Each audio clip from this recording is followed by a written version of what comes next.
안녕하세요. 유튜브 채널 미국 주식 이슈워치입니다. 오늘 저희와 함께 우버 테크놀로지, 이 기업에 대해서 한번 깊이 파헤쳐보는 시간을 갖겠습니다. 네, 안녕하세요. 오늘 저희가 살펴볼 자료는요. 우버의 기본적인 회사 개요부터 시작해서 2025년 1분기 실적 분석 보고서, 그리고 이제 곧 발표될 2분기 실적 예상 자료까지 이렇게 좀 다양하게 준비를 해봤습니다. 네, 자료가 방대하네요. 그렇죠. 우버가 사실 우리 일상에 정말 깊숙이 들어와 있는 그런 기술 기업 아니겠습니까? 오늘 이 자료들을 바탕으로 해서 우버의 현재 상황, 그리고 또 미래 전망까지 좀 다각도로 살펴보려고 합니다. 좋습니다. 저는 개인적으로 우버의 그 성장세라든지 아니면 혁신적인 전력 이런 부분에 좀 주목하면서 긍정적인 측면을 중심으로 한번 이야기를 풀어가 보겠습니다. 네, 저는 반대로 발표된 실적의 그 이면, 숨겨진 의미라든지 아니면 앞으로 있을 수 있는 잠재적인 위험 요인들, 이런 것들을 좀 짚어보면서 신중한 관점에서 분석을 해보려고 합니다. 아무쪼록 저희 이야기를 들으시면서 좀 균형 잡힌 시각을 갖는데 도움이 되셨으면 좋겠네요. 좋습니다. 그럼 본격적으로 시작해 보죠. 우선 우버, 기본 정보부터 좀 짚고 넘어봐야겠죠. 2009년에 샌프란시스코에서 시작했잖아요. 네, 벌써 꽤 오래됐죠. 그렇죠. 이동을 통해 기회를 창출한다. 이런 사명을 내걸고 시작해서 지금은 명실상부한 글로벌 플랫폼으로 성장을 했습니다. 다들 아시겠지만 승차 공유는 기본이고요. 네, 그게 시작이었죠. 음식 배달, 그 우버 이츠, 이것도 엄청 크죠. 그리고 화물 운송, 우버 프레이트라고 하죠. 거기다가 요즘에는 그 라임이라는 회사랑 파트너십 맺어서 전기 자전거나 스쿠터 대여까지 정말 이동에 관한 건 거의 다 한다고 봐야 할 것 같아요. 맞아요. 사업 범위가 정말 넓어졌어요. 모빌리티 플랫폼이라고 정의하는 게 맞을 것 같습니다. 그렇죠. 현재 CEO는 다라 코스로샤이라는 분이고 뉴욕 증권거래소 NYSE에 상장이 되어 있습니다. 티커는 우버이고요. 2025년 3월 기준으로 보면 시가총액이 이게 무려 1,817억 달러. 어마어마합니다. 네, 규모가 정말 크죠. 1,800억 달러면 우리 돈으로 환산하면 얼마인가요? 거의 200조 원이 훌쩍 넘는 수준이니까요. 네, 그리고 2024년 작년 총 매출이 439억 달러였고 올해 1분기, 그러니까 2025년 1분기 매출만 해도 벌써 115억 달러를 기록했어요. 이 규모 자체가 정말 대단한 거죠. 네, 외형적인 성장이나 규모 면에서는 정말 부인할 수 없는 수준입니다. 하지만 아까 말씀하신 것처럼 이렇게 사업 범위가 넓고 또 전 세계적으로 운영된다는 건 그만큼 이 관리의 복잡성도 엄청나게 크다는 의미이기도 하거든요. 아, 그렇죠.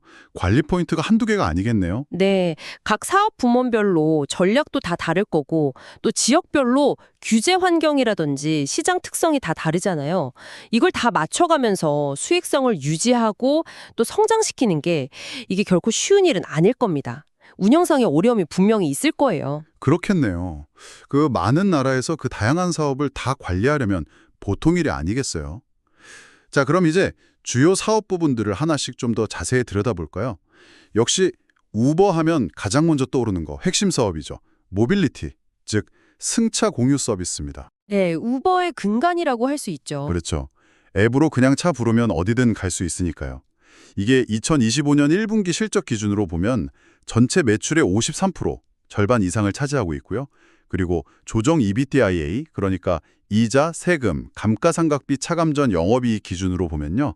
무려 77%를 이 모빌리티 사업에서 벌어들이고 있습니다. 핵심 중에 핵심이죠. 네, 수익성 측면에서는 정말 압도적이네요. 다른 사업부에 비해서. 네. 근데 단순히 그냥 시장 점유율 1위다. 여기에 안주하는 게 아니라 계속해서 뭔가 새로운 걸 시도하고 있어요.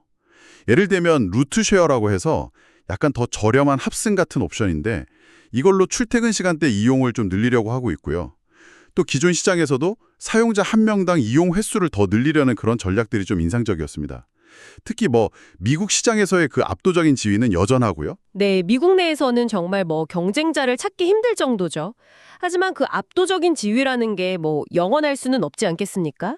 특히 북미 같은 시장은 이제 상당히 성숙한 시장으로 볼 수 있는데 이 시장 포화 상태에 대한 우려는 없을까요? 성장이 좀 둔화될 수 있다는 거죠. 아, 그럴 수 있겠네요. 그리고 말씀하신 그 새로운 요금제, 루트쉐어 같은 거요. 이게 이용자 수를 늘리는 데는 도움이 될지 몰라도 실제로 이게 수익성 개선에 얼마나 기여할지는 좀 더 지켜봐야 할 것 같습니다. 단가가 낮은 옵션이니까요. 네, 그렇죠. 수익성 검증은 필요하겠네요. 위험 요인이 될 수도 있습니다. 예를 들어서 승차 공유 관련해서 새로운 규제가 생긴다거나 아니면 리프트 같은 경쟁사들이 좀 더 공격적으로 나온다거나 하면 회사 전체 실적이 크게 흔들릴 수 있다는 거죠. 이런 외부 요인에 좀 더 취약해질 수 있다는 점을 기억해야 합니다. 일리가 있는 지적이네요. 한 사업에 너무 의존하는 건 항상 리스크가 따르니까요. 자, 그럼 다음으로 넘어가서 배달 사업, 바로 우버이츠입니다.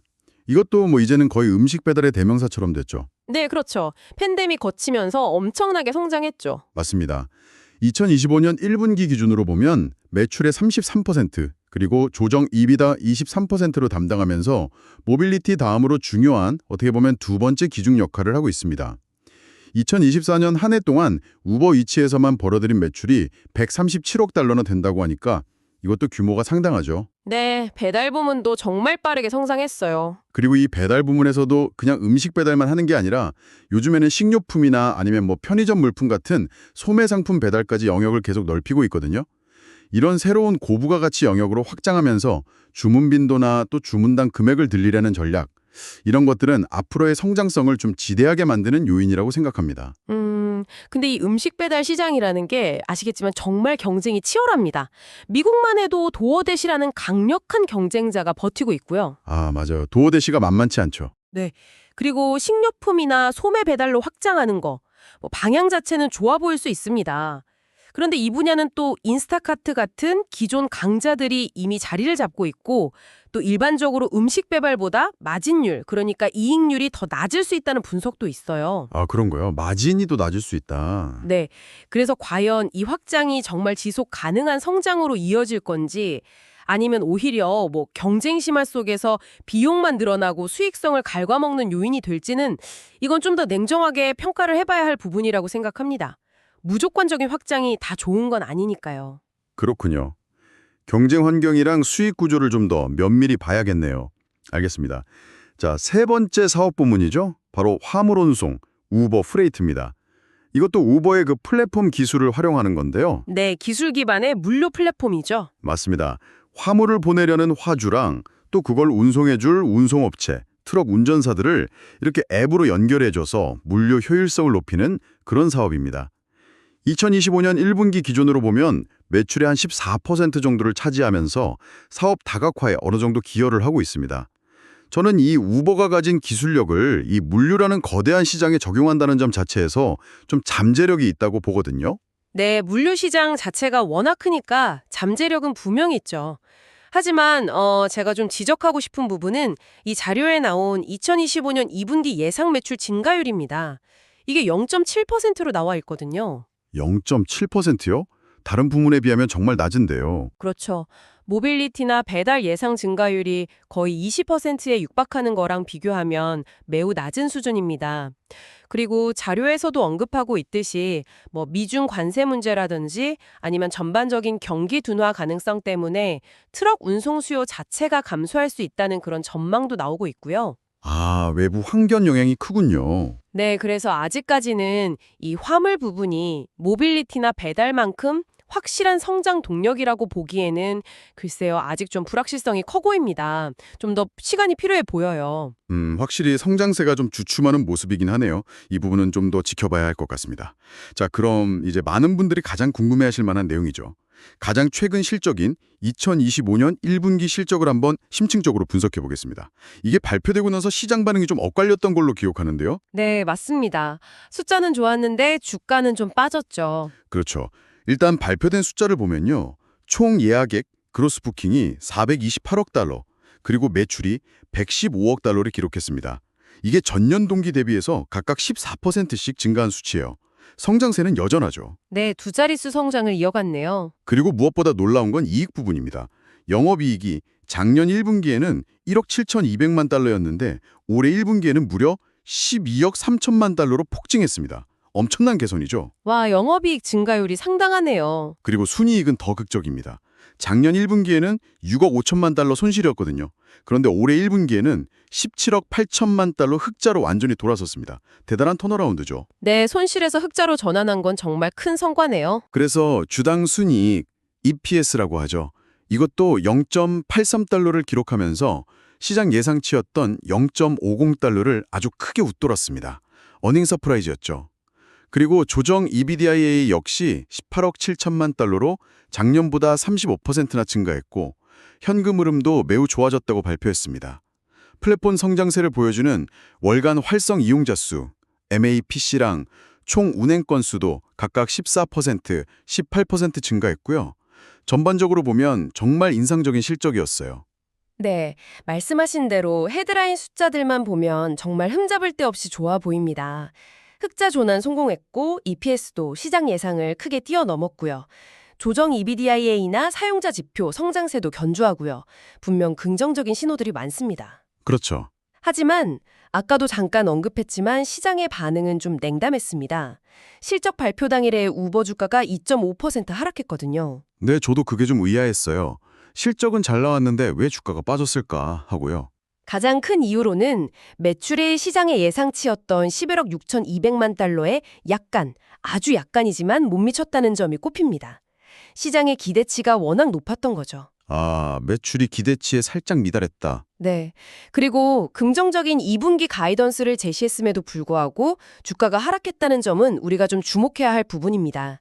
시장이 단순히 발표된 숫자 너머의 무언가를 보고 있다는 신호일 수 있거든요. 그 너머의 무언가라면 구체적으로 어떤 걸까요?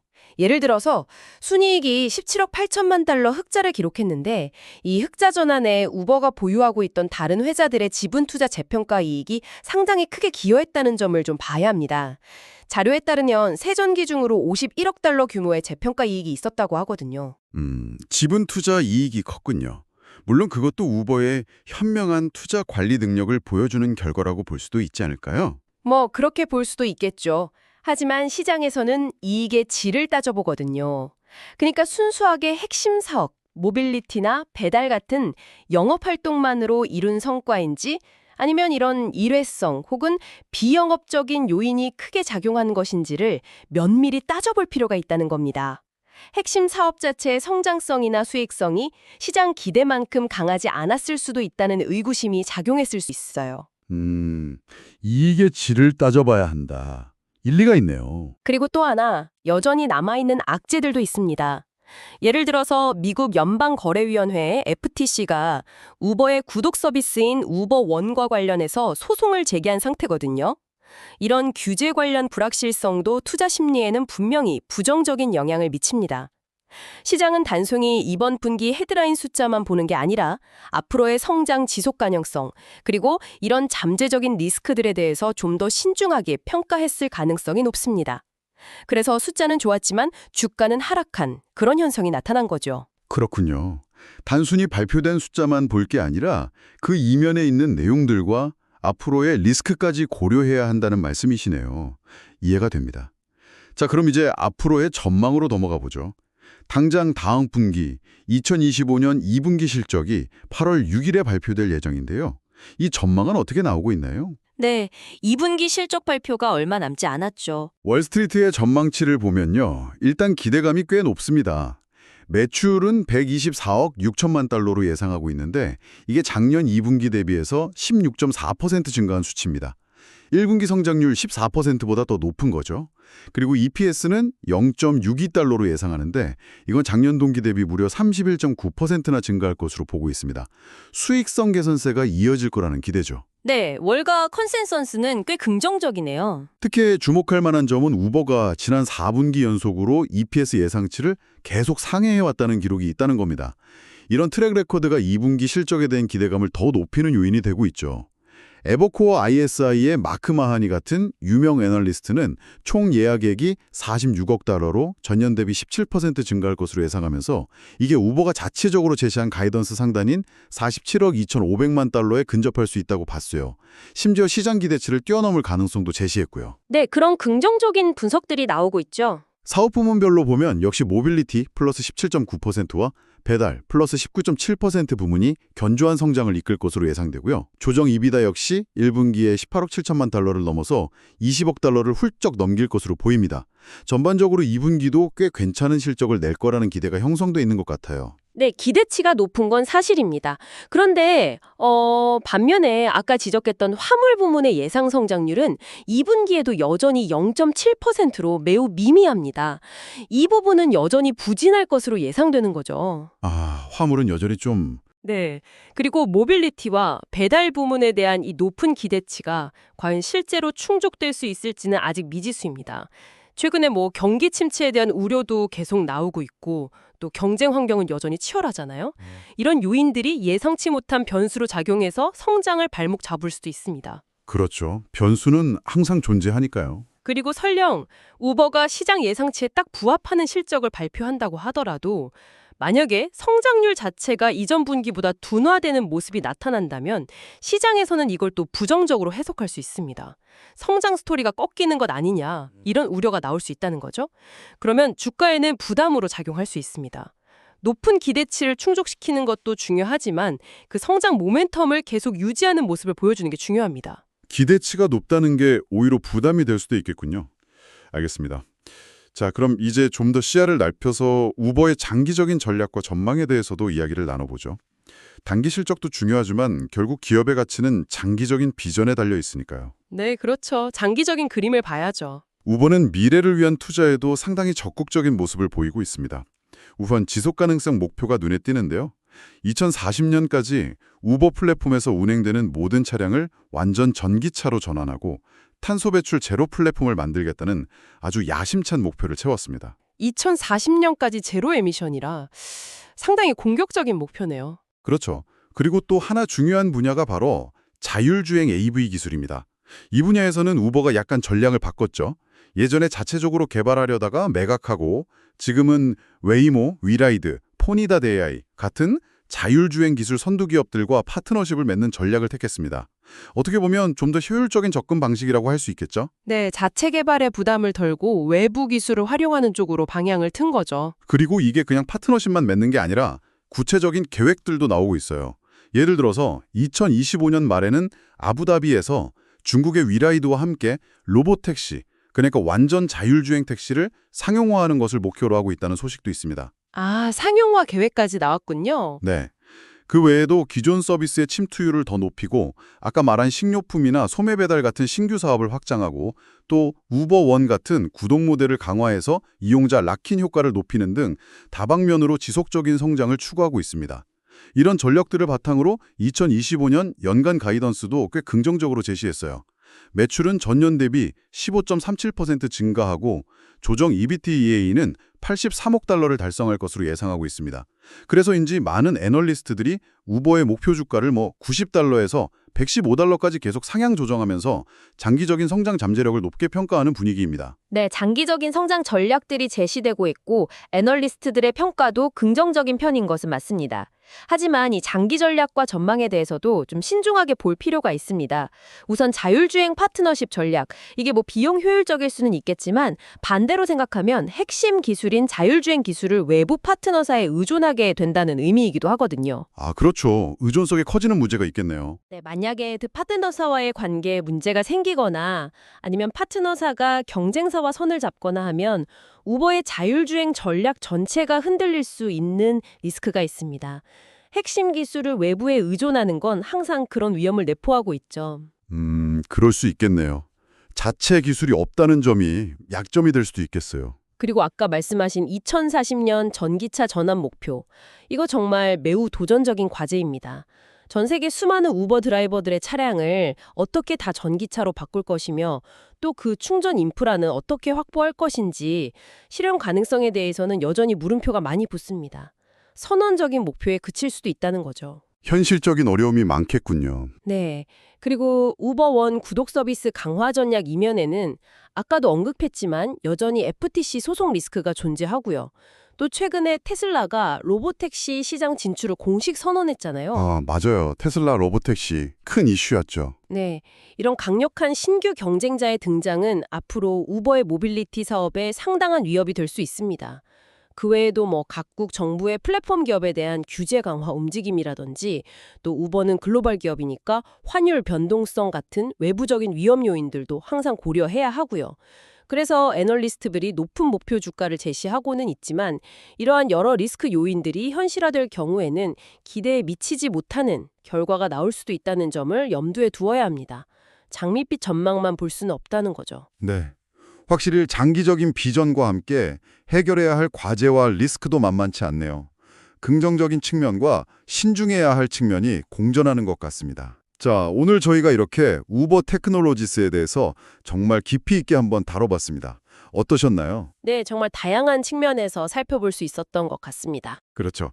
정리해보면 우버는 모빌리티, 배달, 그리고 화물이라는 이 세 가지 큰 축을 중심으로 글로벌 플랫폼을 성공적으로 운영하면서 그동안 정말 인상적인 성장을 보여줬습니다. 특히 최근 2025년 1분기에는 눈에 띄는 흑자 전환과 함께 수익성 개선을 이뤄냈다는 점이 아주 긍정적이었고요.